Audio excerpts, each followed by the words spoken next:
مدفع رمضان. مدفع رمضان من الحاجة اللي احنا بنفرح بيها جدا في رمضان، انه بيضرب وقت اذان المغرب. طب المدفع ده جه منين وحكايته ايه؟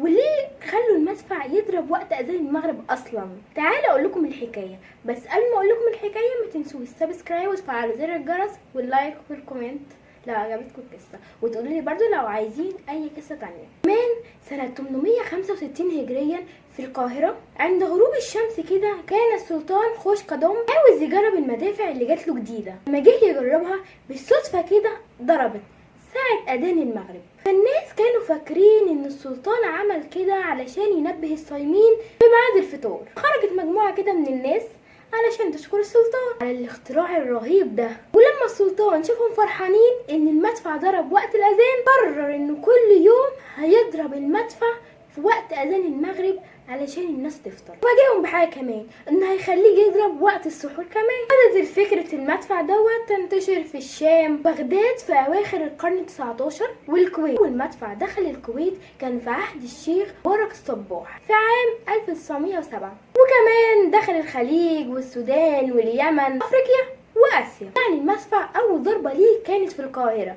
وبعد كده انتشر في مدن كتير. وبكده الحكايه خلصت. لو عجبتكم القصه ما تنسوش السبسكرايب واللايك والكومنت وتفعيل زر الجرس، وتقولي لي برده كومنت لو عايزين اي قصه جديده.